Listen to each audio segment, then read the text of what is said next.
y por eso voy a empezar a grabar. En PyDia tiene un documento que se llama Dirigida 1, que está dividido en varias partes. Primero hay una parte que es revisión de conceptos, luego dice repaso matemático en la parte 2, y creo que luego hay algunos ejercicios, parte 3 que dice preferencias y utilidad,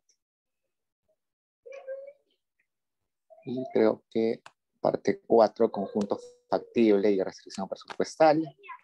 Como ven, es bastante largo. Pero empecemos. A ver, explique los siguientes conceptos. Convexidad y estrictamente convexidad. Cuando hablamos de una función convexa, estamos hablando de una función que tiene forma de 1. Así. Déjenme borrar esto.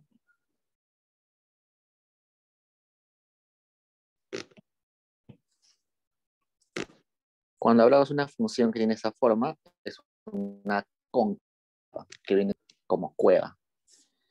Y esta sería una convexa. La mayoría de ejercicios o funciones que vamos a utilizar van a ser convexas.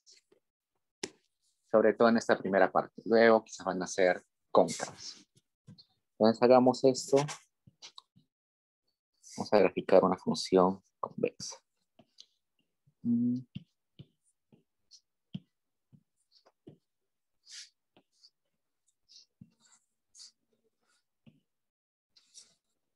Acá tenemos x, acá función de x.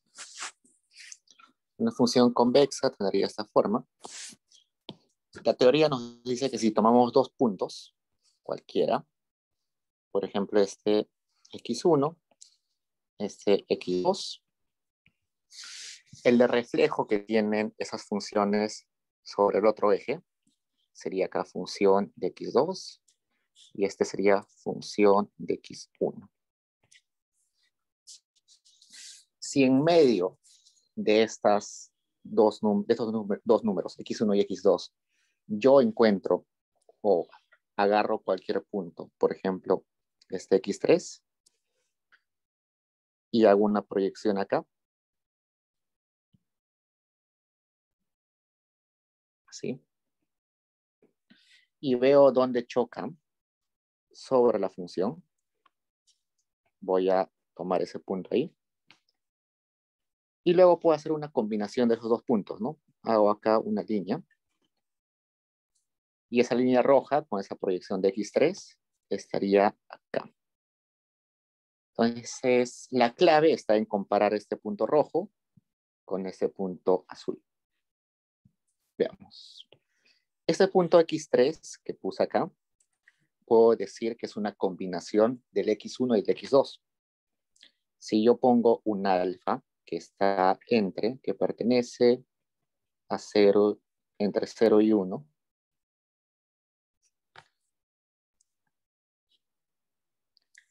ese punto, que era x3, puede ser una combinación de x1 más 1 menos alfa, x2.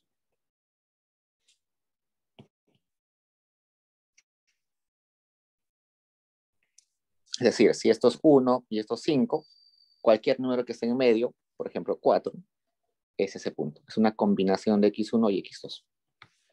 Entonces, el reflejo acá sobre esta función azul sería la función, acá vamos a poner, la función aplicada en ese punto.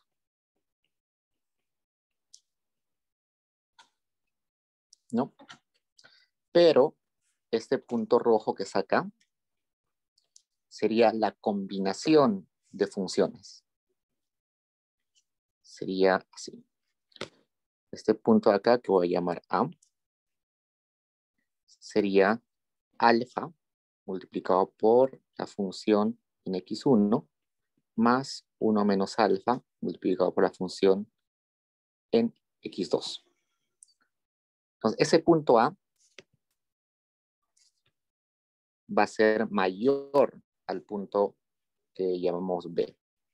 Entonces tendríamos esto. todo esto, que es el punto A, es mayor a todo esto.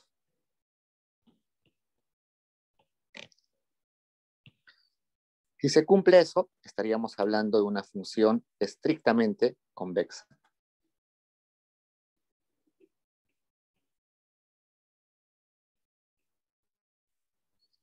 Pero si por alguna razón esa función no es mayor, sino es mayor igual,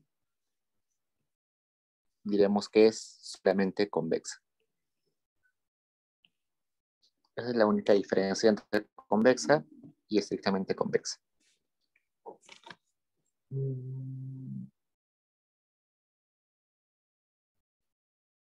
¿Preguntas hasta ahí, chicos? Yo sé que esta parte no es un poco complicada por la matemática, por la fórmula, pero básicamente lo que estamos diciendo es esto.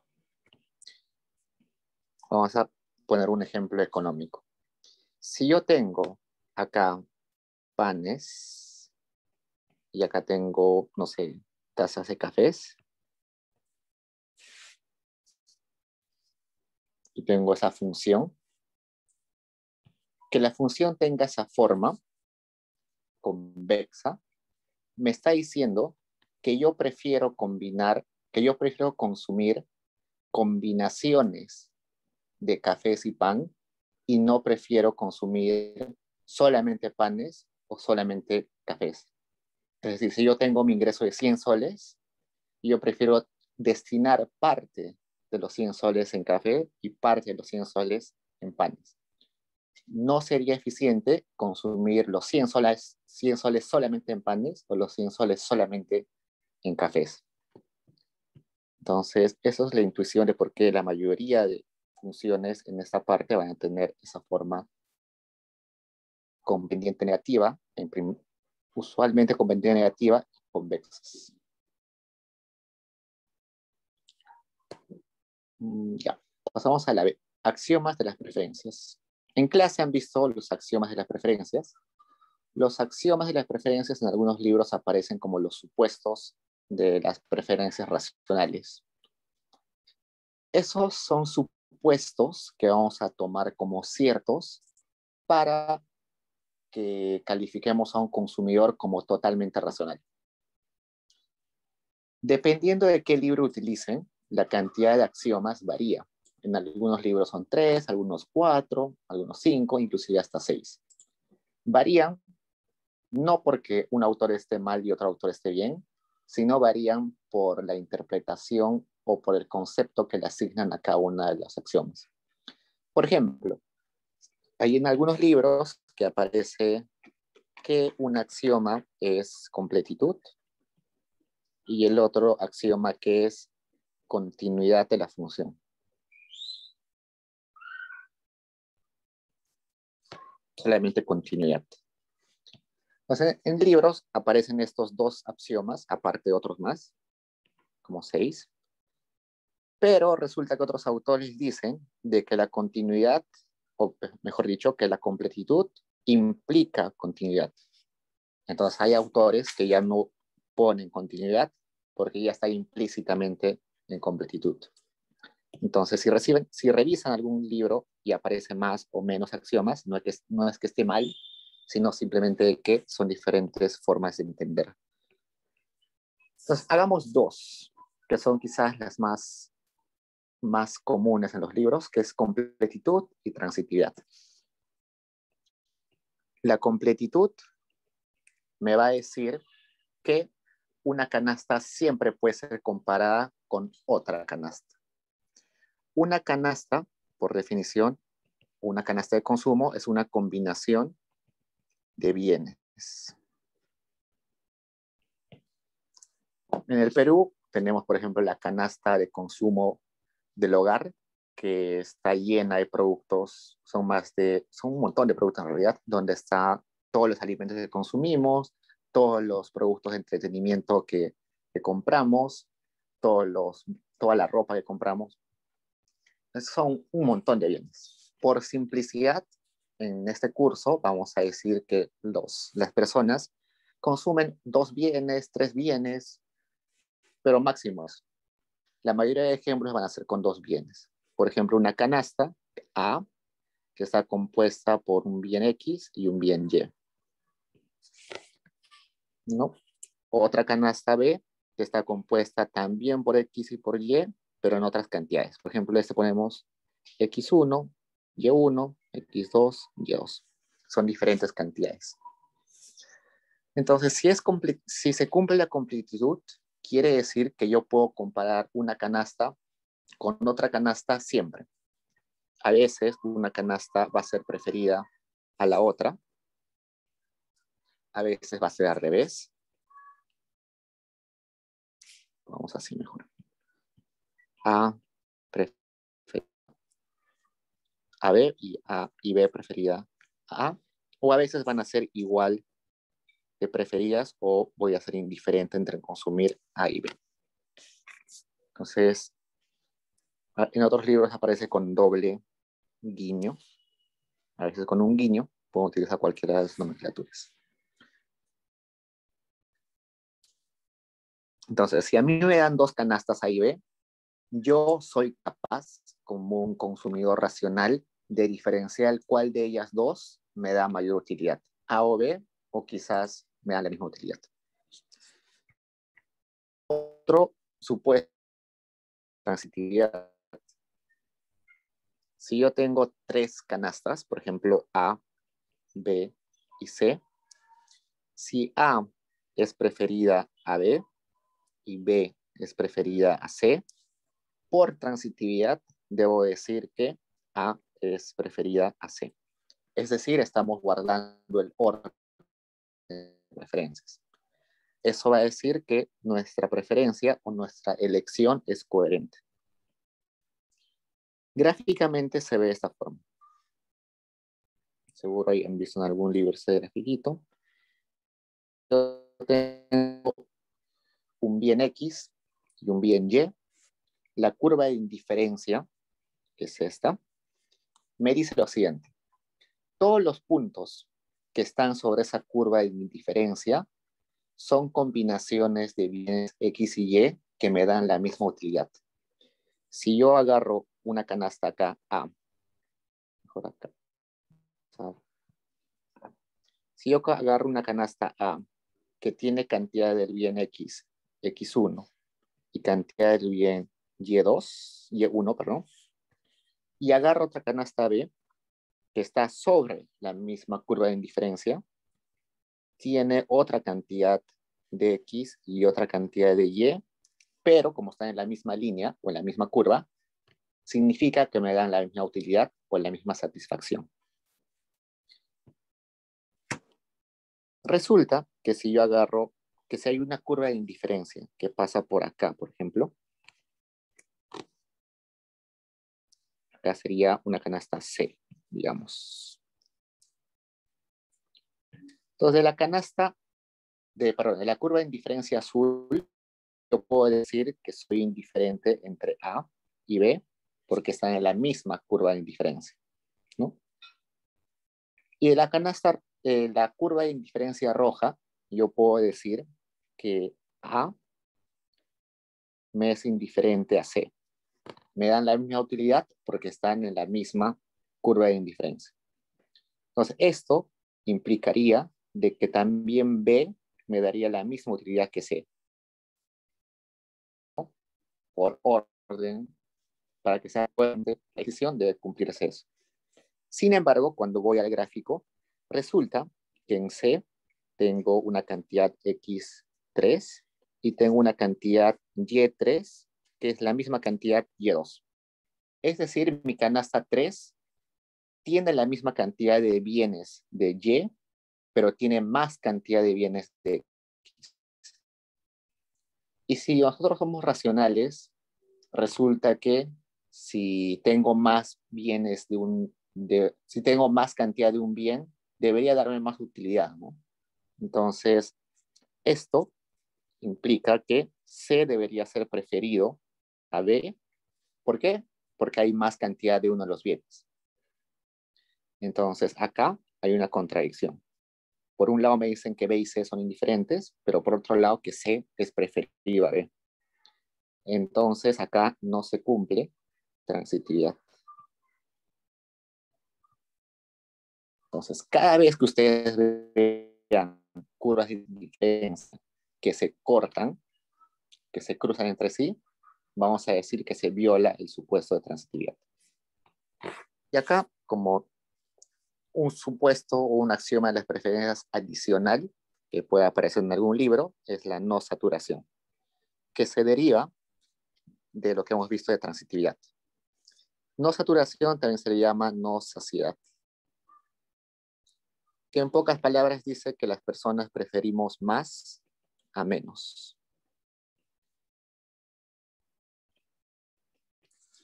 Es decir, si a mí me ofrecen 5 galletas por el mismo precio que 2 galletas, yo sí voy a preferir galletas, ¿no?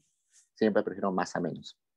Este supuesto, aunque parezca trivial, no es un supuesto realista. Ustedes imaginen que están en un día soleado y quieren consumir helados para pasear el calor, para reducir el calor que tienen, y compran un helado. El primer helado, evidentemente, les va a dar un montón de satisfacción, un montón de utilidad. Luego van a comprar un segundo helado y también les va a dar utilidad. Pero si imaginan consumir el helado número 20, ese helado 20 ya no les va a dar utilidad, sino al contrario les va a dar desutilidad, porque les va a generar una indigestión, ¿no? Entonces, no necesariamente las personas preferimos más a menos.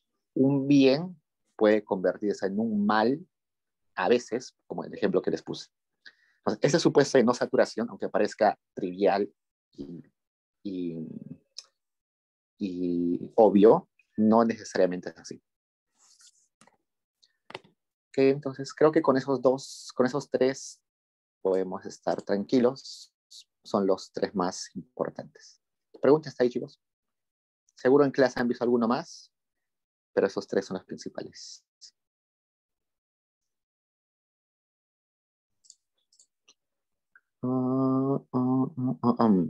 Acá Ana Lucía me hace una excelente pregunta.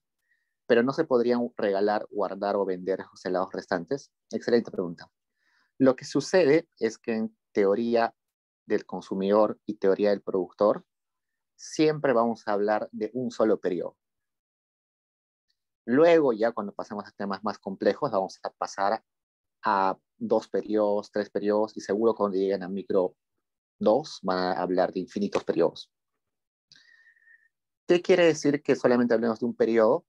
Bueno, en los libros esto aparece como análisis estático. Un análisis estático es un análisis de un solo periodo. Un análisis dinámico es cuando consideramos más periodos. Por simplicidad, solamente utilizamos un periodo, es decir, que nuestro individuo vive solamente un periodo, un año o un día. Entonces, por tanto, yo no puedo guardar las cosas. Por eso es que vamos a decir que siempre preferimos más a menos. Evidentemente, tú me dirías, sí, puedo guardar, no compro todo y guardo la plata en el banco para consumirlo en el futuro, ¿no? Sí, es una excelente pregunta. Pero eso vamos a verlo ya recién en los siguientes temas, ya micro 1. Por el momento, piensa que solamente nuestro consumidor vive un solo periodo. No puede ahorrar ni puede endeudarse, porque nadie le prestaría a alguien que solo vive un periodo, ¿no? Y tampoco puede guardar porque no le serviría en el futuro. Muy bien, ahora sigamos. Perdón. Dime. Entonces se podría decir que el único beneficio que recibe el consumidor es, o sea, el tener el producto y consumirlo en ese momento, nada más. Exacto. Sí, exacto. Muy buena observación. Sigamos. Estamos en 3. Conjunto de elección y conjunto presupuestal. Pongamos esto. Resulta que este supuesto es no saturación, nos dice que podríamos consumir todo, ¿no? Pero el consumo está condicionado al dinero que podemos gastar en los bienes. Y ese dinero puede ser nuestros ingresos, puede ser rentas, puede ser los intereses que nos pagan si tenemos algún dinero guardado en el banco, cosas así, ¿no? Entonces vamos a decir que nosotros estamos limitados por lo siguiente. Nuestros ingresos como personas tienen que ser mayores o iguales a nuestros gastos. Seguro, si alguien tiene alguna observación más puntual, me diría que esto va a ser siempre ingresos igual a gastos, ¿no? Por lo mismo que dijo su compañera hace un rato. Que como hablamos de no saturación, la persona siempre va a gastar todo, ¿no? Como vive un solo periodo, va a gastar todo. Entonces, esto sería lo correcto, pero esta parte, nuestro conjunto factible, o conjunto de elección, conjunto factible, o conjunto de elección, si bien es cierto, no va a consumir cantidades menores a lo que podría comprar con su ingreso, pero tiene la posibilidad al menos. Entonces, grafiquemos algo así. Yo tengo dos bienes, X y Y tengo un ingreso M. Entonces, mi ingreso tiene que ser mayor o igual a lo que gasto en ambos bienes. Tengo el bien X y tengo el bien Y. Mi bien X vale precio X por unidad y mi bien Y vale PY, que es el precio por unidad de Y. Ok, entonces esto representaría mi conjunto factible. Si yo quiero graficarlo, lo que haría es lo siguiente. Agarro una igualdad acá y me fijo en qué variable está en mi eje vertical. ¿Qué variable está en el eje vertical? Y. Entonces, para graficar voy a despejar Y. Esto solamente es para graficar. Despejo Y acá y sería Y es igual a M menos X precio de X. Bueno, precio de X por X entre precio de Y entre precio de Y. Ustedes recuerdan que la función de una recta tiene esta forma, ¿no? Y es igual a más menos BX. Este A es el intercepto y este es la pendiente. Esa pendiente puede ser positiva o negativa. Si es positiva, quiere decir que la recta es así. Si es negativa, que es así. Si es negativa, que es así. Y este A me indica en qué parte empieza la curva o la recta. Entonces acá estaría A. Si es positiva, sería así. Y acá iría la pendiente, es B. Si es negativa, sería así. Y eso sería pendiente igual menos B. ¿No? Entonces, considerando eso, voy a ver acá.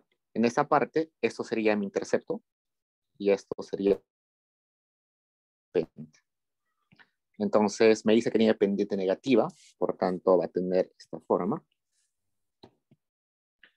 Me dice que M entre P y Y es mi intercepto, es decir, acá, M entre P y que la pendiente de esto es menos precio de X entre precio de Y. Si yo quiero saber cuál es este punto de acá que estoy marcando en azul, ¿qué haría? Ese punto yo sé que Y es 0, ¿no? Entonces voy a hacer esto. Y es 0 igual entre M entre PY menos PX, PY, X. Despejo X y me saldría que es M entre P de X. Entonces, ese punto es M entre P de X. Borro esto un toque. Hasta ahí. Entonces, esa recta, bueno, acá me está diciendo esto. Me está diciendo que como acá hay un mayor, todo esto que está acá es mi conjunto factible. Entonces, todos los puntos que están en ese triángulo que es sombreado en azul son canastas que podría consumir esta persona. Inclusive este punto de acá. Ese punto de acá que es X igual a 0, Y igual a 0, ¿no? Si el consumidor prefiere, podría no consumir nada de ninguno de los dos. También podría consumir un bien acá, una canasta ahí, que es una canasta que puede alcanzar, pero que como valor en dinero es menos de sus ingresos, ¿no?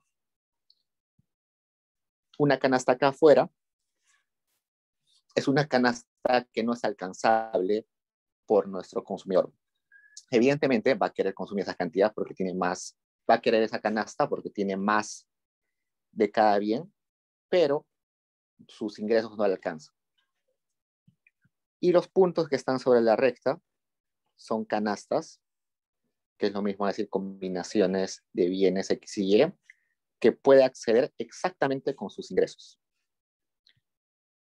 Entonces, todo ese conjunto es conjunto factible o conjunto de elección. Y a esta vamos a llamarle la recta presupuestaria.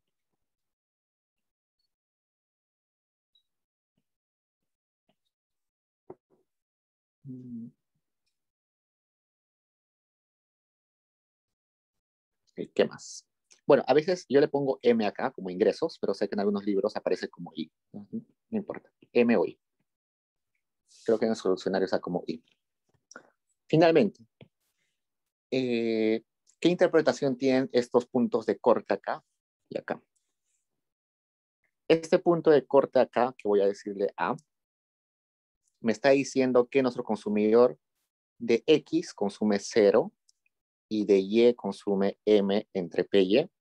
Y en este punto B me está diciendo que consume de X M entre PX y de Y está consumiendo 0. Entonces, esta cantidad de acá es lo máximo que podría consumir del bien Y si no consume nada de X. Y este punto me está diciendo cuánto sería el máximo consumo de X si no consume nada de Y.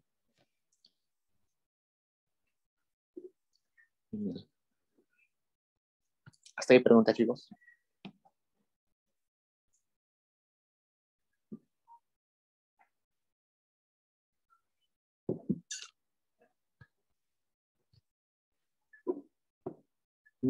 ¿Qué más? Seguimos. ¿Dónde estamos?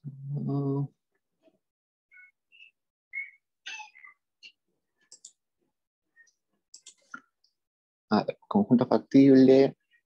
Luego siguen transformaciones monótonas de una función. El objetivo de un consumidor es maximizar su utilidad, ¿no? Llegar al máximo de utilidad posible. Y resulta que para representar matemáticamente la utilidad utilizamos funciones.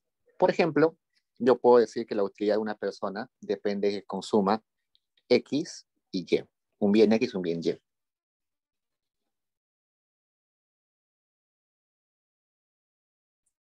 Y yo puedo decir, por ejemplo, cada unidad le da útiles y cada unidad de Y le da 2 útiles. Útiles es una medida abstracta, en realidad, que se refiere a cuánta utilidad, ¿no? Entonces, no sé, digan, ¿cuántas sonrisas me saca consumir una unidad de X? Algo así. ¿Cuánto de satisfacción me trae consumir X y consumir Y? Acá me está diciendo, una unidad de X me saca 5 sonrisas, me saca 5 útiles. Una unidad de Y me da 2 útiles, me saca 2 sonrisas, algo así. Entonces, para saber la utilidad que me da consumir una canasta, utilizo funciones. Y cuando comparo dos canastas, por ejemplo, esta canasta asociada a y otra canasta, por ejemplo, me interesa el orden y no me interesa la magnitud. Entonces voy a decir que la utilidad tiene un carácter ordinal y no cardinal. Si me sale mi función de utilidad que la canasta me da 1 millón de útiles, eso no me da ninguna información.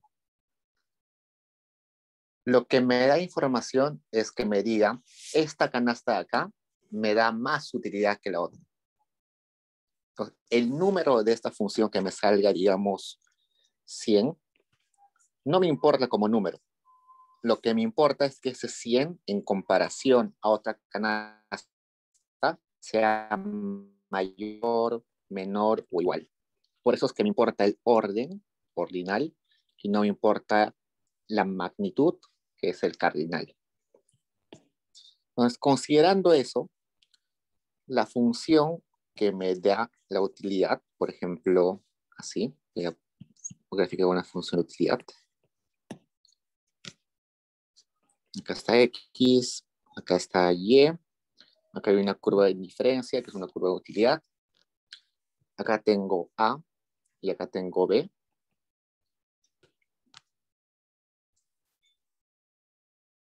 Hagámoslo de esta forma. A ver. Veamos solamente un bien, ¿ya? Para que sea más fácil de graficar. Acá tengo la utilidad de X. O mejor pongamos utilidad en una canasta. ¿Ya? Acá está la canasta y acá está la utilidad de la canasta. Yo agarro una canasta A y su utilidad que me da esa canasta está acá. Agarro una canasta B y su utilidad que me da esa canasta B está acá. Utilidad de B. Y seguro pasa una función por ahí. Entonces, en teoría, la canasta A me está dando más utilidad que la canasta B, ¿no? Pero si yo transformo esa función y la multiplico por 2, por ejemplo, esta es la función utilidad. Si yo multiplico esa función por 2 utilidad, esta canasta A va a chocar acá, esta canasta B va a chocar acá. Y acá sería 2 veces utilidad de A, perdón, de B. Y acá, más arriba, 2 veces utilidad de B.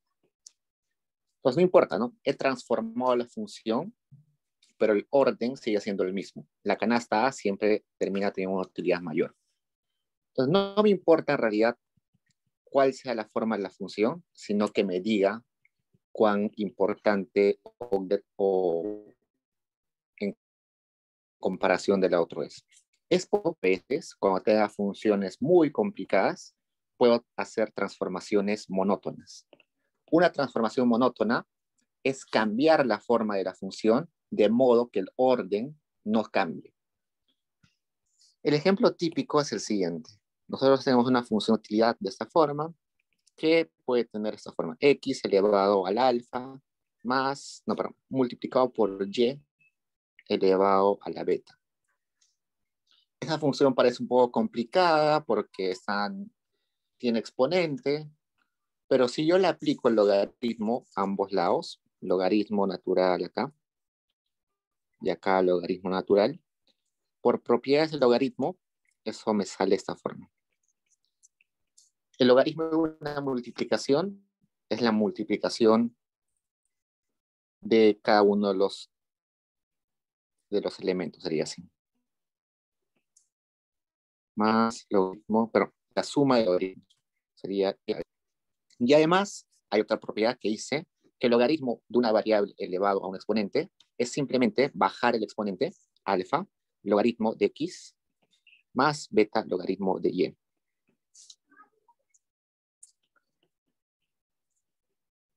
Entonces, cuando he hecho esta transformación monótona, lo que he hecho es agarrar una función que tenía esta forma, pero la he suavizado. Cuando hago una función logaritmo, lo que hago es suavizarla. Entonces, lo que ha pasado es que en vez de que sea así, en lugar que sea así muy empinada, la he vuelto más echada. Algo así.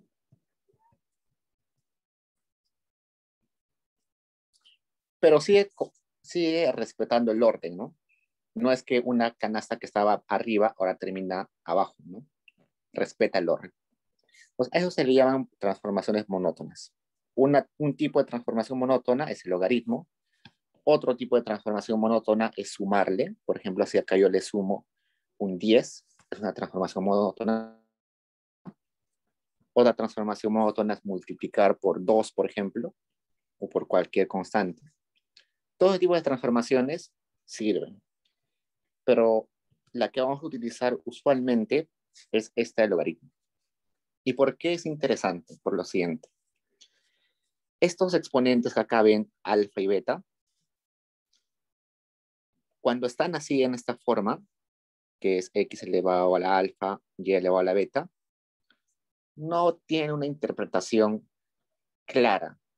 Pero cuando yo las paso al logaritmo, resulta de que me está dando exactamente el peso alfa y el peso beta.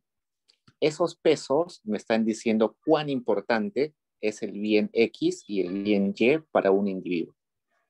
Si yo tendría, por ejemplo, la utilidad que tiene esa forma, X elevado al 0.5 y Y elevado a la 0.5, cuando lo transforme al logaritmo me va a salir 0.5, logaritmo de X más 0.5, logaritmo de Y. Eso me dice que al individuo le da la misma utilidad una unidad de Y o una unidad de X. O sea, son igual de importantes para el individuo. Pero ¿qué pasaría si acá este individuo tiene un exponente 5 y acá un exponente 2? Cuando lo pasa el logaritmo, acá sería 5 y acá 2. Es decir, para este consumidor es más importante consumir X que consumir Y. ¿Por qué? Porque le está dando, cada unidad le está dando 5 veces. Bueno, pongamos 1 para que sea más fácil. Acá 1. Acá sería 5, acá 1. Cada unidad de X le está dando 5 veces lo que le daría utilidad un bien Y. Es por eso que es interesante aplicar logaritmo, porque me está diciendo que esos exponentes funcionan como pesos o como preferencias relativas del consumidor.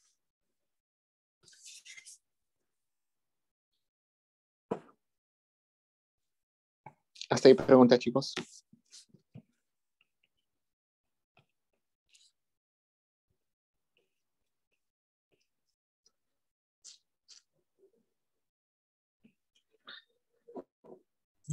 Ya.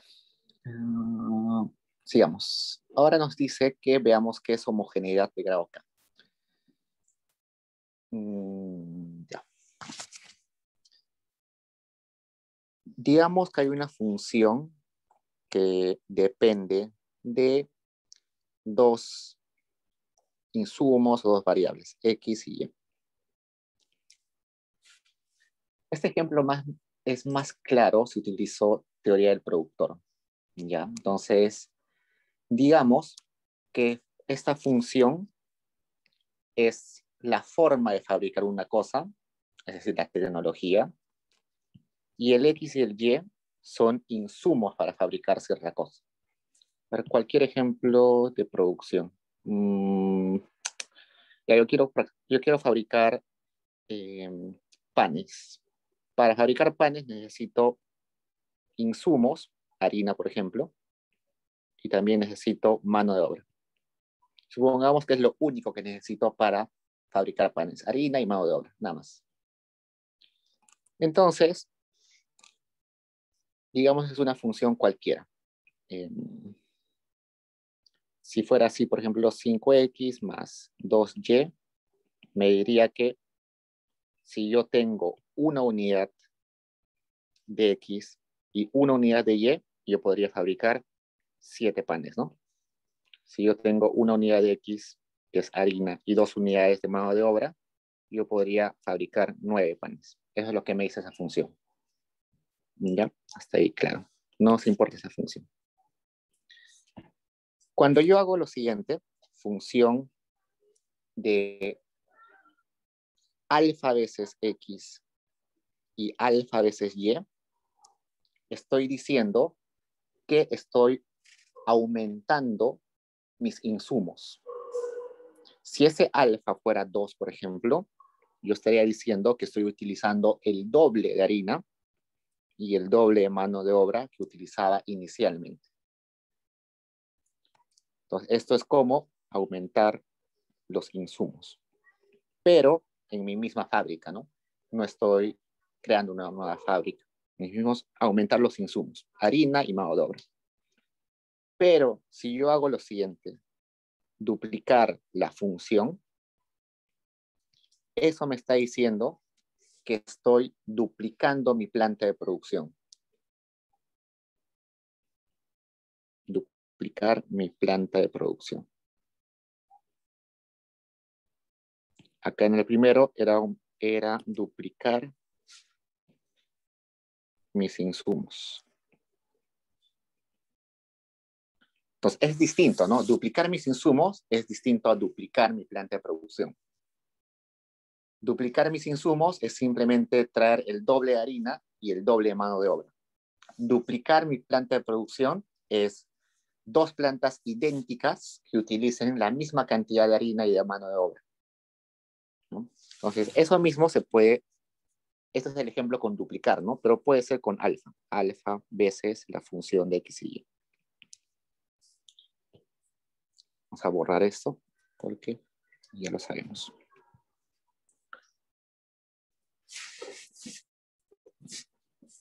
Entonces, veamos lo siguiente. Si yo, vamos a este ejemplo, sigamos con el doble, ¿ya? Si yo duplico mis plantas de producción y eso exactamente me da el doble, perdón, me da exactamente lo que hubiera producido con el doble de insumos, a eso le llamo una función homogénea de grado K. En un rato les voy a decir por qué. Grado K igual a 1. Vamos a cambiar de orden. Acá.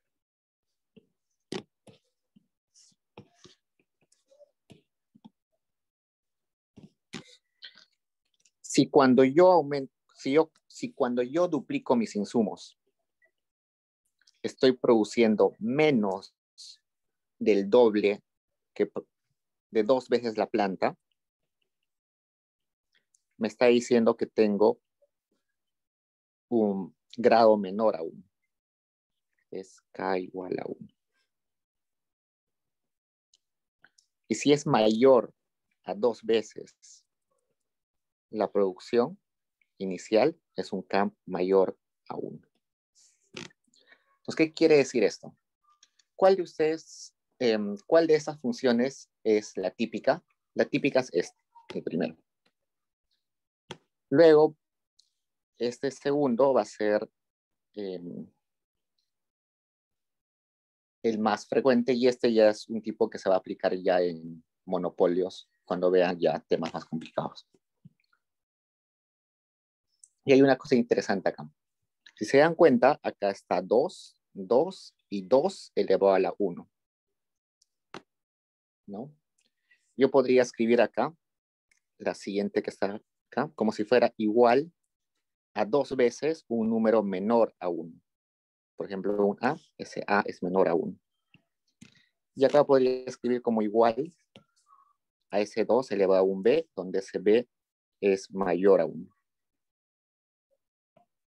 Entonces, digo lo siguiente.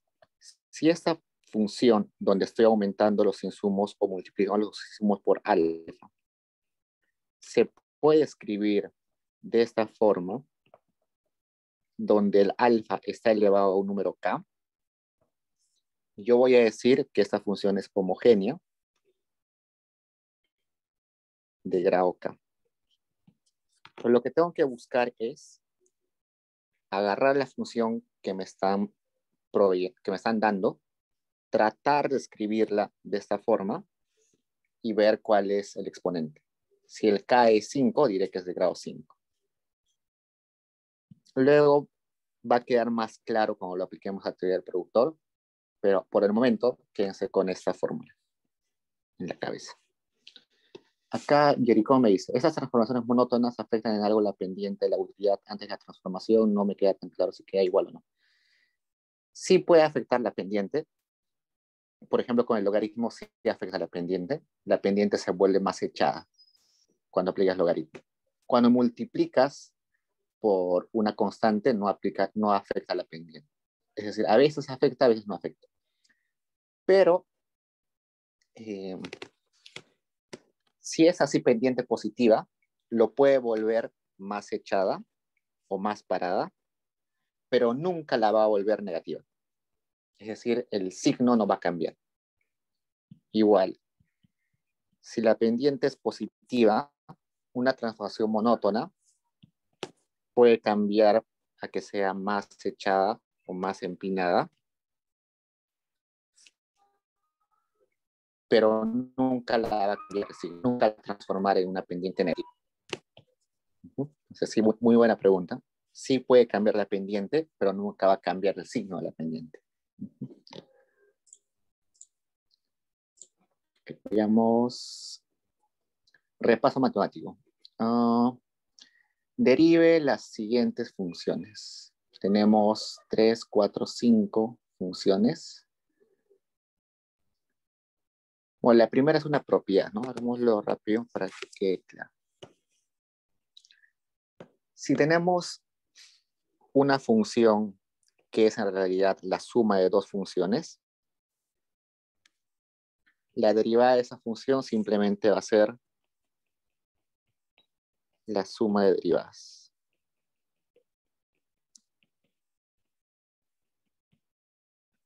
Nada más. Por ejemplo, si tendríamos una función de x que es igual a 5x más x al cuadrado, ¿no? Esto sería como el g de x y este como el h de x. Los derivo aparte, ¿no? La derivada de todo esto sería la derivada del g, que sería 5, más la derivada del h, que sería 2x. Vamos al 2, que me dice que la multiplicación de derivadas tiene, que la derivada de la multiplicación de funciones se resuelve de esta forma. Lo que tengo que hacer es primero derivar g y luego derivar h. Entonces hagamos eso. Derivada de la función sería así. Primero derivo g, lo multiplico por el h sin derivar y luego hago lo inverso. Le sumo. Derivo primero el h y lo multiplico por el g sin derivar. Esa sería la forma.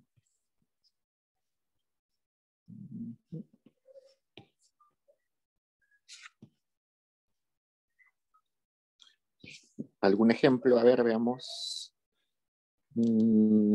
Ya, la función de x es igual a 5x por logaritmo de x. Entonces, este 5x sería como mi g de x. Este logaritmo de x sería como mi h de x. ¿Cómo lo resuelvo? Derivada de f respecto a x. Primero derivo el g, que sería 5, por la otra parte, que es logaritmo de x sin derivar, más derivo el h, que sería 1 entre x, por la otra parte sin derivar, 5x. Como ahí pueden simplificar, ¿no?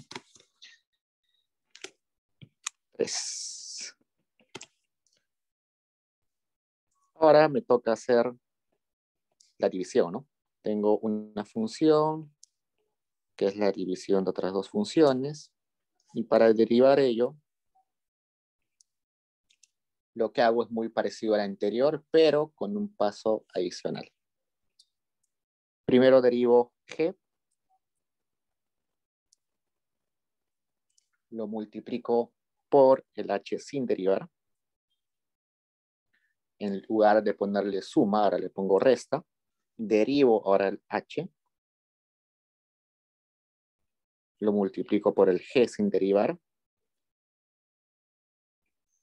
Y finalmente lo divido entre el denominador, que es h, al cuadrado. Ejemplo, veamos acá. Tengo una función que es 5x entre... ¿qué le ponemos acá? X menos 1. Entonces 5x sería nuestro g. 5x y nuestro h sería x menos 1.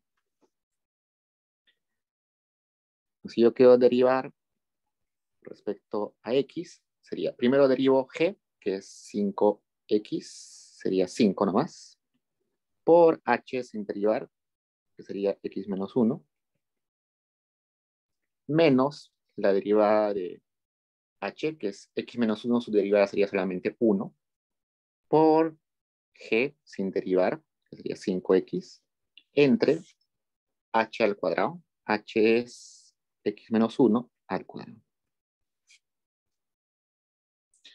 Luego vayamos al 4, que me dice, que me está preguntando sobre la derivada de una función que tenga epsilon. Entonces me dice, la función de x tiene la siguiente forma. Una constante cualquiera, a, multiplicado por un epsilon, que está elevado a x, multiplicado por una constante c.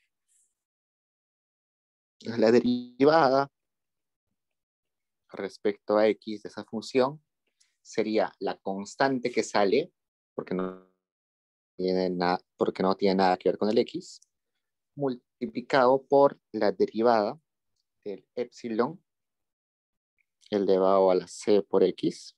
Eso sería una parte. ¿Sí?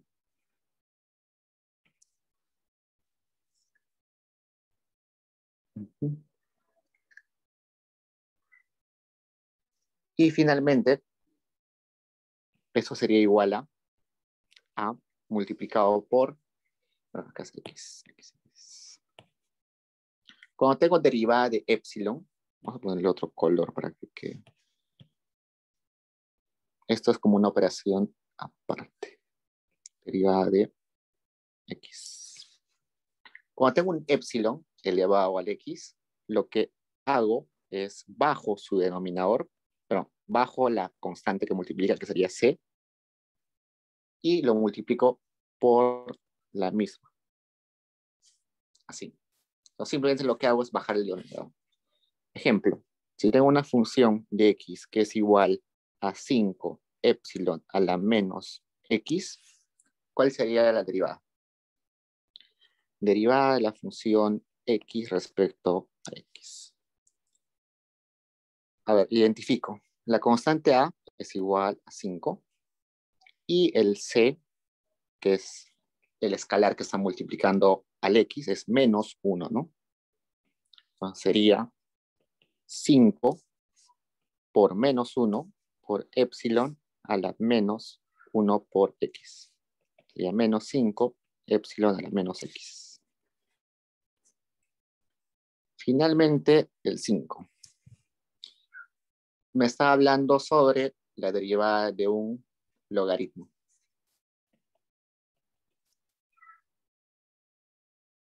A ver, veamos. Una constante multiplicada por un logaritmo que está compuesto por un c, que es una constante x.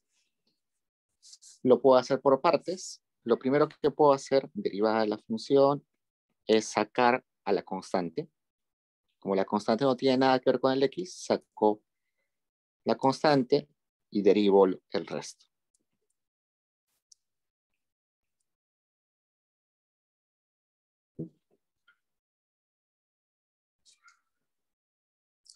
Y luego tengo esto, ¿no? Entonces tengo el a, voy a ver la derivada. Primero derivo el logaritmo. La derivada de un logaritmo es la inversa. Entonces sería la inversa de cx, pero luego tengo que multiplicarlo por lo que está dentro, por la derivada de lo que está dentro del logaritmo. La derivada de cx sería simplemente x. Acá sería a entre c. Entonces retomemos de vuelta acá. Cuando tengo el logaritmo de c por x y tengo que derivarlo, primero derivo el logaritmo. La derivada del logaritmo es 1 entre todo lo que está dentro del logaritmo, pero luego tengo que derivar lo que está dentro del logaritmo. Derivo c por x, que sería simplemente c. Acá está. Acá. Este es c. Que sería a entre x. Entonces, pongamos un ejemplo. La función tiene la siguiente forma. 5 veces logaritmo de 2x. Identifico que acá el a es 5 y que el c es 2. La derivada de esa función sería igual a 5 entre x, ¿no? El c desaparece de toda esa expresión. ¿Hasta ahí preguntas, chicos?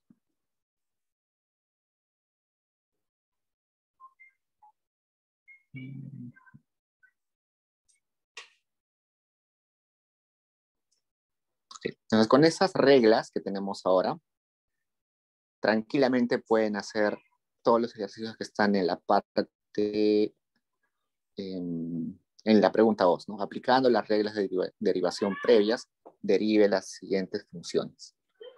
Entonces ahí es aplicar lo que hemos visto, eso lo hacen ustedes. Ahora vayamos a representación gráfica de funciones. La representación gráfica de funciones a veces es complicada, pero lo que yo les puedo aconsejar en este caso, en la representación gráfica, es tener paciencia y despejar de la forma que les voy a explicar en un rato. El 1, por ejemplo, me dice que es y igual a entre x. Entonces hay que observar bien esto. Primero, el x puede ser negativo, sí. Puede ser positivo, sí, pero no puede ser 0, ¿no? Entonces, x no puede ser 0. Porque si es 0, resulta que se vaya al infinito nuestro y. Es por eso que si yo despejo esto y pongo x igual a entre y, resulta que y tampoco puede ser 0, ¿no? Entonces es interesante ver que ni x ni y pueden ser ceros.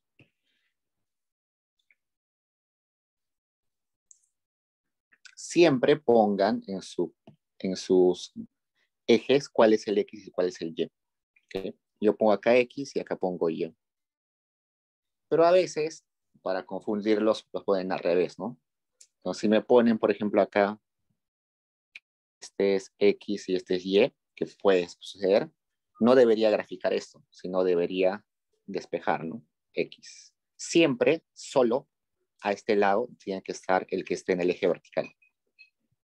Por ejemplo, si a mí me da una función y que es igual a 5x más a más 2, por ejemplo, pero me dan un eje que está acá x y acá está y, no puedo graficarlo tal como está acá.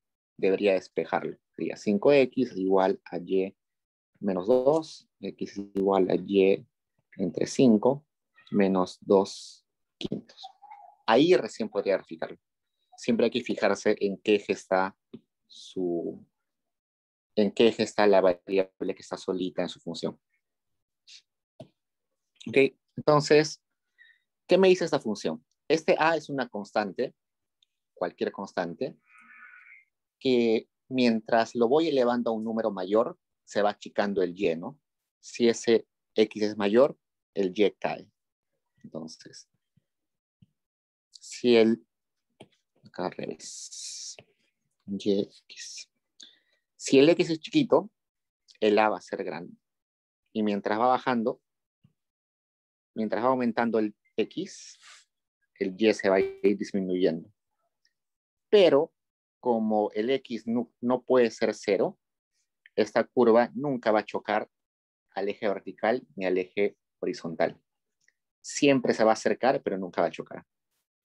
Pero como ese A puede ser positivo, también puede ser negativo.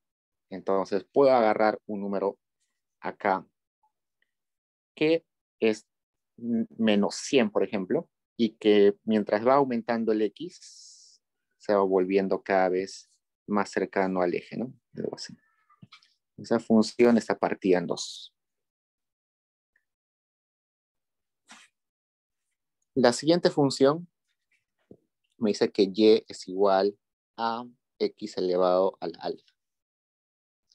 En este caso, la pregunta va a ser, esta función va a depender de qué valor tome el exponente, ¿no? Si, por ejemplo, y es igual a x elevado a la 1, ¿cómo tendría esta función? La forma sería simplemente acá x, acá y simplemente sería un reflejo, ¿no? X siempre es y, así, una recta. O si ponemos en todos los ejes, acá continuaría, ¿no? Continuo acá. Si ese exponente alfa es, por ejemplo, mayor a 0, tendríamos la siguiente forma. Si es menor, perdón, este es si el alfa es mayor a 1.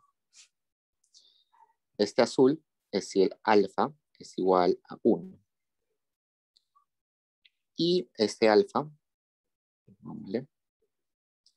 Este verde sería si el alfa es menor a 1, pero mayor a 0.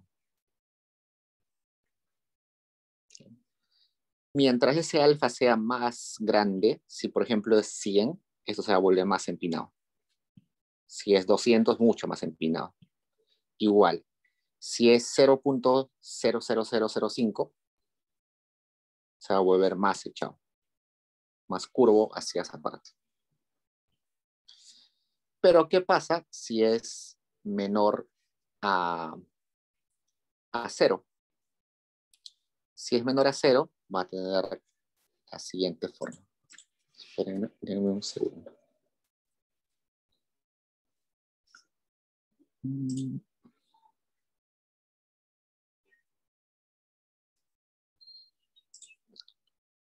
No, espérenme, X.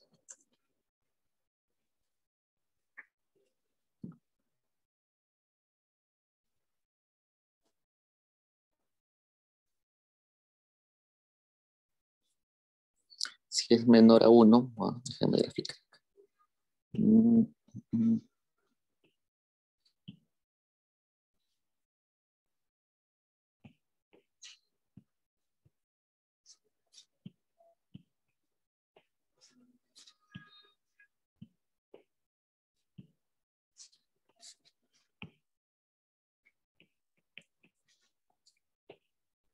Si es menor a 1, por ejemplo, bueno, vamos primero si es menos 1, ¿no? Si fuera menos 1, tendría esta forma. Menos 1, alfa es igual a menos 1. Si es mayor a 1, tendría esta forma. Algo así. Entonces sería si alfa es menor a menos 1. Por ejemplo, menos 2. Y se vuelve así si está entre menos 1 y 0. Estas son las formas que más habitualmente se grafican, pero también puede suceder de que esté con números específicos. Por ejemplo, si alfa es igual a 2, si alfa es igual a menos 2, si alfa es igual a 3. Que son los casos más particulares. Verifiquemos esos casos. Entonces, si alfa es igual a 2, vamos a tener que tiene esta forma. Tiene un punto que es el punto de quiebre o el punto de inflexión. y como es positivo, se va a elevar hacia arriba.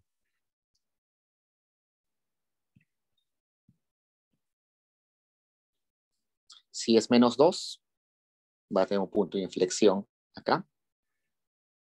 Y como es negativo, se abre hacia abajo.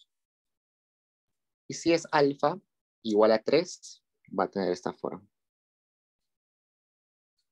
Los dos casos son los que deberían más o menos tener en la mente. Por ejemplo, este era 3, ¿no?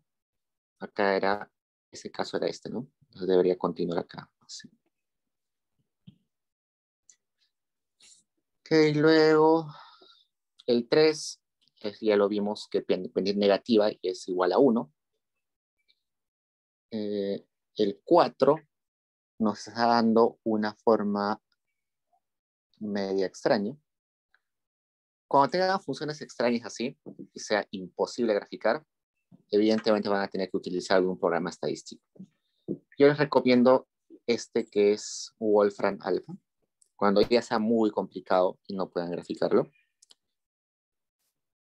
Wolfram alpha.com. Ahí solamente escriben la función y se las va a graficar. Eso solamente en casos muy complejos. Por ejemplo, el 4. El 4 es bastante complejo. Pero también resulta que el 4 se puede dibujar por intuición. Acá tenemos y es igual a entre x más bx 1 entre beta menos 1, ¿no? Donde a es positivo, donde b también es positivo, y beta está entre 0 y 1. Yo puedo decir que esto, o yo sé que esto, es una función que tiene esta forma, ¿no? Ya la vi en el ejemplo, en el ejercicio 1, en el ejemplo 1, tiene esta forma. Y esta parte, si me dice que B es positivo y además me dice que el beta está entre 1 y 0, por tanto, ese exponente sería negativo. ¿En qué caso estaríamos? Estaríamos en, a ver, si fuera, por ejemplo, beta igual a 0.5, acá estaríamos en bx1 entre 0.5 menos 1, acá sería b igual b por x2 a la 1. Si ponemos, sí, entonces positivo. Entonces sería, por ejemplo, algo creciente, ¿no? Algo así.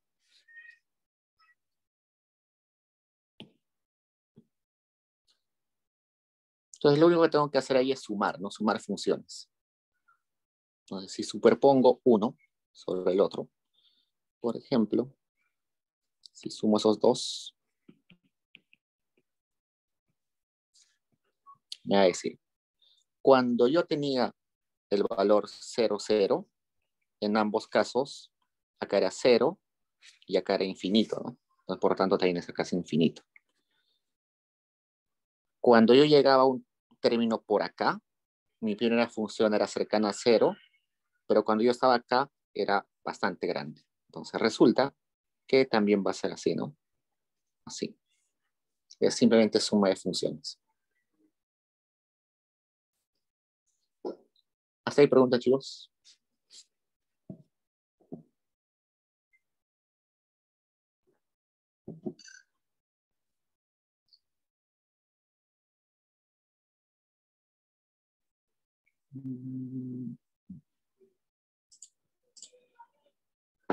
Genial. Ya vamos con lo que... Ya. Ejercicio parte 3, preferencias y utilidades. El 1 creo que está bastante bien explicado. Veremos. Ya. Antonio acaba de ganar un gift card en Ripley, sin embargo, solo puede aplicar este beneficio para elegir entre 5 canastas de productos seleccionados. Una canasta A, una canasta B, una canasta C, una D y una E. Cada canasta tiene ropa, perfumes, entre otros bienes que le generan bienestar a Antonio. Después de ver el contenido de cada canasta, Antonio declara la siguiente relación de preferencias. Este es ejercicio 1. Nos dice que prefiere a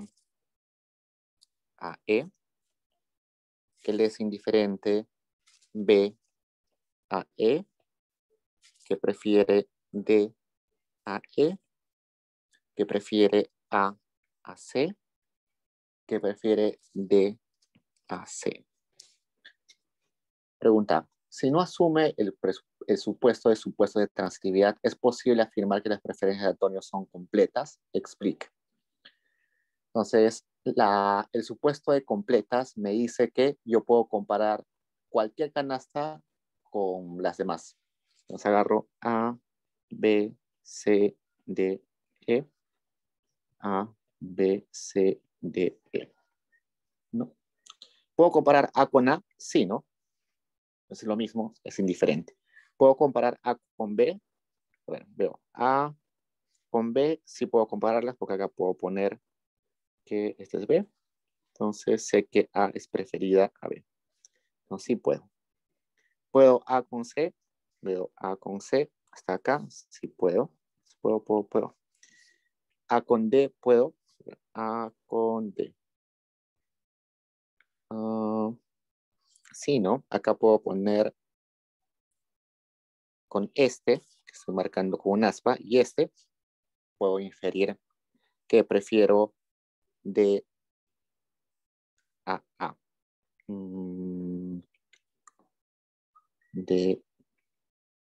No, con estos dos. Con este y este. Entonces sí puedo. A con E puedo. Sí, también. Entonces ahí está bien. Lo mismo con todos. Puedo buscar si hay una relación acá. Y a ojo de buen cubero, resulta que sí. Entonces resulta que acá sí se cumple la completitud o que son completas. Evidentemente no se va a cumplir la transitividad. Ahorita vamos a ver por qué. Profe, Me dice, dime. en el caso de A con D, ¿cómo es que se prefiere A sobre D si solamente se especifica que se prefiere A sobre E y A sobre C y que también se A ver, prefiere a D sobre E y a D sobre C, pero no se dice cuál entre esos dos? a ver. A Es más, con C, ¿no? A ver, veamos. A puede estar con D acá. Acá tenemos también A. A prefiere a E. E pues, indiferente a B. B indiferente a...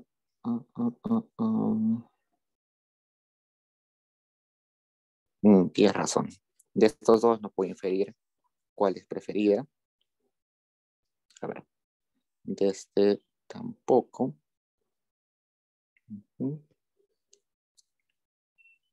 A, E. Tienes razón. En este caso no puedo. No hay una relación.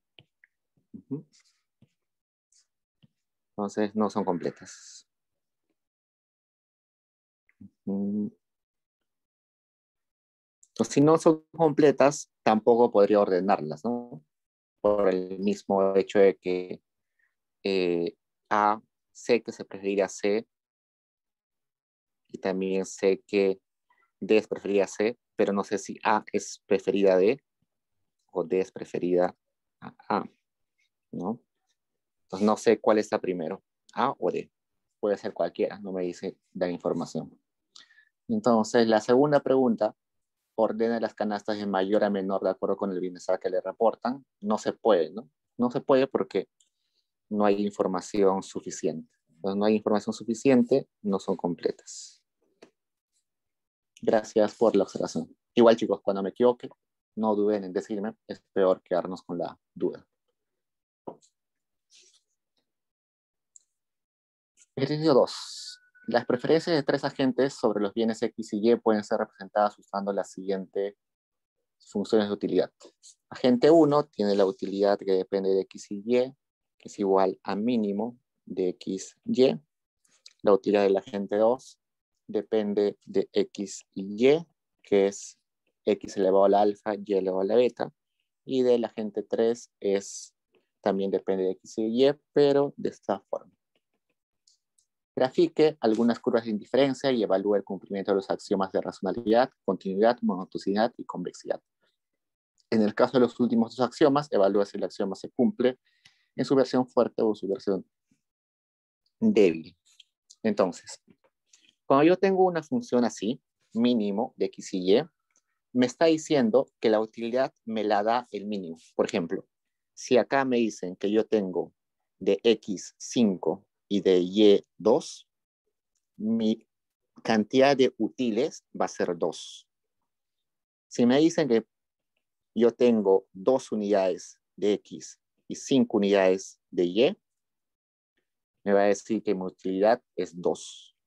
Si me dicen que me han aumentado la cantidad de X a 1.000.000, pero sigo teniendo 2 unidades de Y, voy a elegir el que tiene menos, ¿no? Que es 2. Entonces, a eso se refiere el mínimo. Y tiene interpretación económica cuando tenemos bienes complementarios. Si, por ejemplo, yo consumo solamente azúcar y café, y yo sé que consumo una taza de café con 2 cucharadas de azúcar, eso quizás me da una utilidad, digamos, de 1. Porque con eso completo una taza de café. Pero si me aumentan a 4 unidades de azúcar y sigo teniendo solamente una taza de café, como a mí me gusta el café solamente con 2 cucharadas de azúcar, voy a seguir teniendo utilidad 1. Y así me pueden dar 1.000.000 de kilos de azúcar, pero si me siguen dando solamente una taza de café, voy a seguir teniendo utilidad 1. Entonces, eso es porque yo complemento mi consumo con otro bien, bienes complementarios. Luego, utilidad 2, ya la hemos visto hace un rato, donde decíamos que el alfa y el beta son como pesos, ¿no? ¿A cuál de ellos le doy mayor importancia? Resulta que esto es no bienes complementarios, sino bienes sustitutos imperfectos usualmente. Y acá son bienes sustitutos perfectos. Es decir, en este que estoy marcando, puede que tenga 2 bienes que se pueden sustituir, pero parcialmente. Por ejemplo, yo puedo tener en mi refrigeradora solamente 2 bienes: pollos a la brasa y pizzas, o pollos a la brasa y maquis. Los dos me dan utilidad, pero hay quizás los puedo reemplazar de igual forma en el almuerzo. Puedo comer los mismos, pero quizás uno de ellos me da mayor utilidad que otro. Uno de ellos no se puede comer en la noche porque me da indigestión. Entonces, que sí se pueden reemplazar, pero no del todo bien, ¿no? Por ejemplo, en la noche no podría comer mucho sushi, ¿no? Me da indigestión. Y bienes perfectos sustitutos perfectos a que se pueden reemplazar completamente. Por ejemplo, panes. ¿Qué tipos de panes tenemos? Pan francés con pan ciabatta, no sé, pan de camote con pan ciabatta. Me da igual cualquiera de los dos, no tengo problemas en consumirlo. No es que uno de ellos, si lo consumo en la noche, va a indigestión, no, son totalmente sustitutos. La función mínimo se va a graficar de la siguiente forma.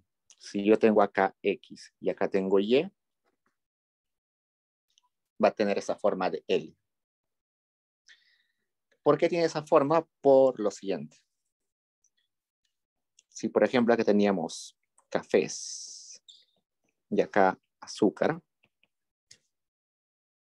Ese punto de acá, que es el vértice, me está diciendo la proporción ideal que yo debería tener de cada bien. Por ejemplo, 2 de azúcar y 1 de café. ¿Qué pasa si yo, acá pongo 1 y acá 2?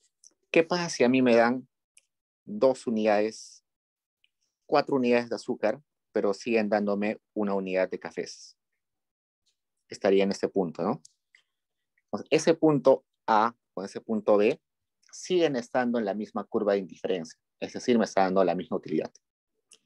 Igualito, si yo tengo 2 cucharadas de azúcar, pero tengo 2 tazas de café, no voy a tener azúcar para mi segunda taza de café. Entonces voy a preferir solamente voy a tener la misma utilidad. Esta canasta C me da la misma utilidad. Entonces las 3 están sobre la misma curva, pero solamente el que tiene la proporción ideal es este punto A. Entonces, ¿cómo se grafica? Si yo tengo una función mínimo, por ejemplo, que sea 5 veces X, 2 veces Y, yo no puedo graficar directamente la función. Lo que puedo hacer es hallar este rayo que voy a poner acá. El rayo que viene desde el punto 0, 0 y que cruza por el vértice. ¿Y cómo lo hallo? Igualando los argumentos que están acá. Igual, 5X igual a 2Y. Como sé que en este eje está Y, despejo Y. O sea, Y es igual a 2.5X. Entonces, esta línea verde es Y igual a 2.5X. Entonces, todas las curvas de indiferencia que tengan como vértice, cuyo vértice esté sobre esa línea verde, son las curvas de indiferencia de la forma mínima. Esa es la forma de graficar. Si yo tengo una función que tiene esa forma, 5x más 2y, y quiero graficar las curvas de indiferencia, ¿qué haría? Lo mismo, ¿no? Agarro, pero no lo mismo, sino ahora es un poco distinto. Yo digo, yo quiero alcanzar una utilidad cualquiera, digamos una utilidad K. Esa utilidad K se va a alcanzar con la combinación de X y de Y con esa forma funcional. ¿Qué hago? Veo que eje está acá, está Y. Entonces despejo Y. 2Y es igual a Q menos 5X. Y es igual a Q entre 2 menos 2.5X. Ya habíamos visto que esto es el intercepto, esto es la pendiente, ¿no? Entonces, intercepto A, acá sería Q entre 2, menos, la pendiente es negativa, entonces sería acá una pendiente negativa, cuya pendiente es menos 2.5. Este Q que está acá es un número que he puesto, digamos, quiero alcanzar 100 útiles, pero también puedo decir que quiero alcanzar 200 útiles, ¿no? Entonces, sería otra curva de indiferencia acá. Entonces, todas las curvas de indiferencia que son paralelas, es decir, que tienen la misma pendiente, conforman el mapa de curvas de indiferencia. Igual, si yo tengo acá esta función, digamos, ¿cuál es el que me dan acá? X elevado, supongamos, a la 0.5 por Y a la 0.5, mejor a la 2, elevado al cuadrado. Y cuadrado. Igual, digo, quiero alcanzar una utilidad igual a Q, que es cualquier número. Y pongo mi grafiquito acá.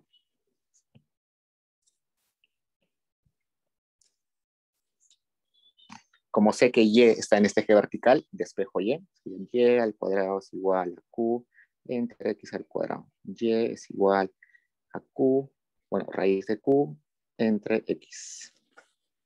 Entonces sé que X no puede ser 0. Y también sé que Y no puede ser 0, por lo que hemos visto hace un rato. Y mientras más se eleva X, disminuye Y, ¿no? Entonces, por lo tanto, eso tiene esta forma. Eso cuando he dicho que Q es cualquier número. Si Q es más grande, esto se traslada hacia acá. Si Q es más pequeño, se traslada acá. Preguntas hasta ellos. Acá Eduardo Luna me dice complementos perfectos. A ver, claro, este de mínimos es complementos perfectos. Estos son sustitutos perfectos. Y estos son sustitutos imperfectos.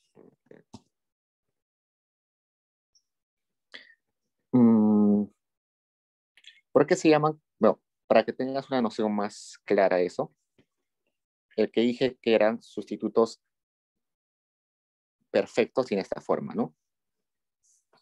Lo que me está diciendo es que yo puedo reducir el consumo de Y, por ejemplo, de Y en una unidad y reemplazarlo totalmente por una cantidad de X, ¿no? Y así sucesivamente. Reduzco una unidad de Y para consumir más de X. Y siempre va a tener la misma proporción. Porque la pendiente es constante. Mientras que los sustitutos imperfectos tienen esta forma.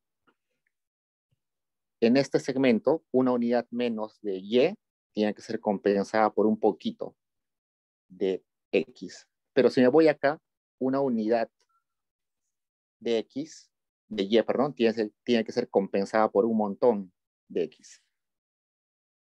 Esa es la diferencia. Acá estamos, la compensación que debo darle por una unidad es siempre constante, pero acá la compensación que debo darle al reducir el consumo de uno de ellos es distinta. Y acá Ana Lucía me hace una excelente pregunta. ¿Los sustitutos perfectos son la recta presupuestaria? No. Tienen la misma forma, pero no son lo mismo. La recta presupuestaria siempre va a tener esta forma que es un triangulito acá, ¿no? Siempre. No hay otra forma que tenga la recta presupuestaria. Siempre va a tener eso.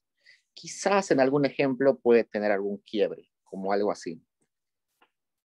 Un lado un poco empinado y luego más empinado. O puede que tenga algún bache por acá. Por ejemplo, acá cae, luego cae así y así. Pero siempre va a ser con pendiente negativa y va a tener una forma de triángulo más o menos. Usualmente va a ser así. En ejemplos más complicados pueden ser de este modo, pero no es frecuente. Pero resulta que por casualidad la recta presupuestaria y la curva de indiferencia sí pueden tener la misma forma. La curva de indiferencia, como ya les dije, puede tener esta forma o esta forma. Luego vamos a ver que para solucionar el problema del consumidor tenemos que hacer chocar a la curva de indiferencia con la restricción presupuestaria.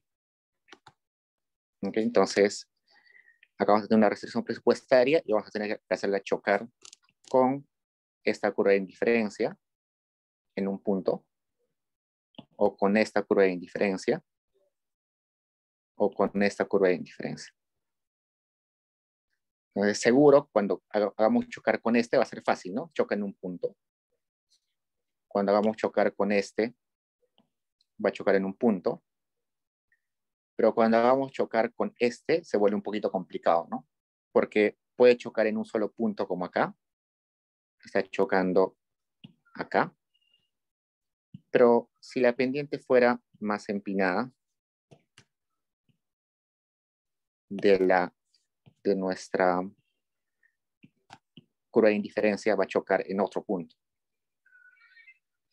Y si tiene la misma pendiente, la restricción presupuestaria y la curva de indiferencia, se van a superponer, ¿no?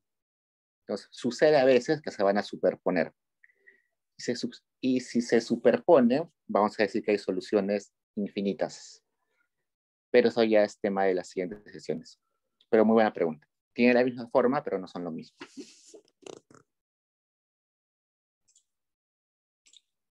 Seguimos. Ok, entonces nos dice que veamos si se cumplen los supuestos de los axiomas, ¿no? O sea, a ojo de buen cubero, todos los supuestos se van a cumplir cuando tengamos esta forma acá. Todos. ¿Cómo pueden verificarlo? Tomando algunos puntos, ¿no? Por ejemplo, este punto de acá con este punto de acá siempre se pueden comparar. Agarro otros puntos acá, siempre se pueden comparar porque están en diferentes curvas de indiferencia. Si agarro otro acá, se pueden seguir comparando, son indiferentes. No se cruzan las curvas, así que se cumple transitividad. Hay no saturación porque la utilidad está subiendo más. Por ejemplo, acá puede ser 1, 2, 3, 4, 5. Mientras la curva de indiferencia se mueve hacia allá, está aumentando la utilidad. ¿Qué más? Continua. Si ustedes ven una curva de indiferencia que tiene un hueco acá, no está cumpliendo ni completitud ni continuidad. No cumple continuidad porque, bueno, no está continuo y no cumple completitud porque si yo agarro un punto acá A, no lo puedo comparar con un punto acá B. Como no se cruzan las curvas, también cumple transitividad. Entonces, este ejemplo es el típico que cumple todo. El de acá es el que no cumple muchos. Por ejemplo, el de acá no cumple no transitividad. ¿Por qué? Porque si yo agarro A y B, perdón, A y C, estos puntos A y C, me está diciendo que yo, aunque me estén dando más de cafés, no estoy aumentando mi utilidad. Entonces, no estoy prefiriendo más a menos. Estoy prefiriendo lo mismo. Entonces, no se cumple transitividad, pero no se cumple no saturación. No se cumple no saturación.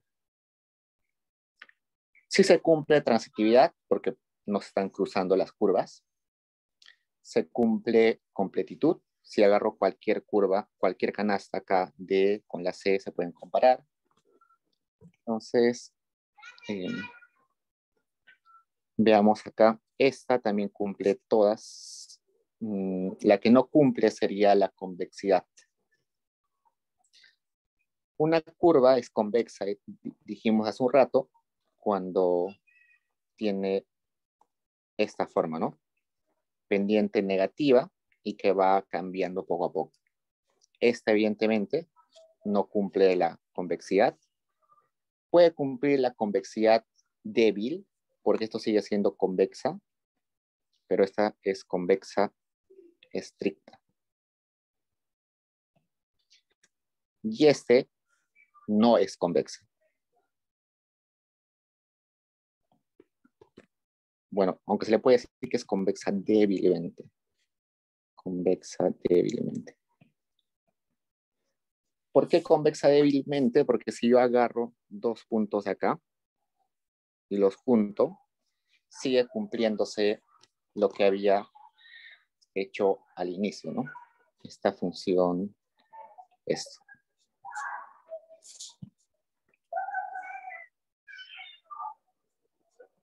La única que cumple estrictamente es esta.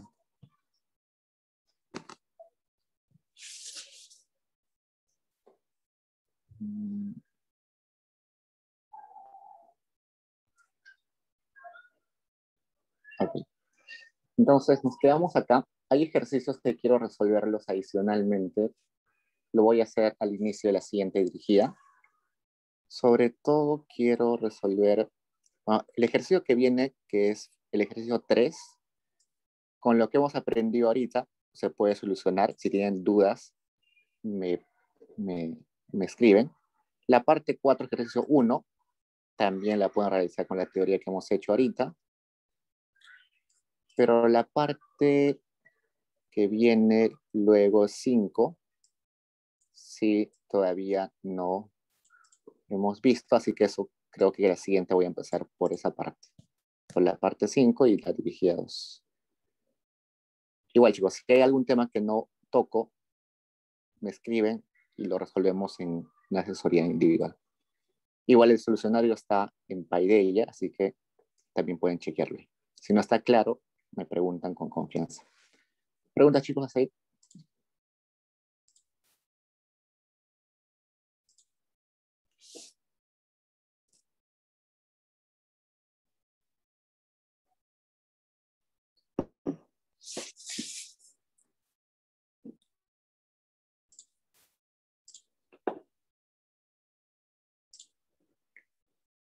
Ok, chicos, entonces eso es todo por hoy. Ya nos vemos en una semana y cualquier cosa les escribo al correo si hay novedades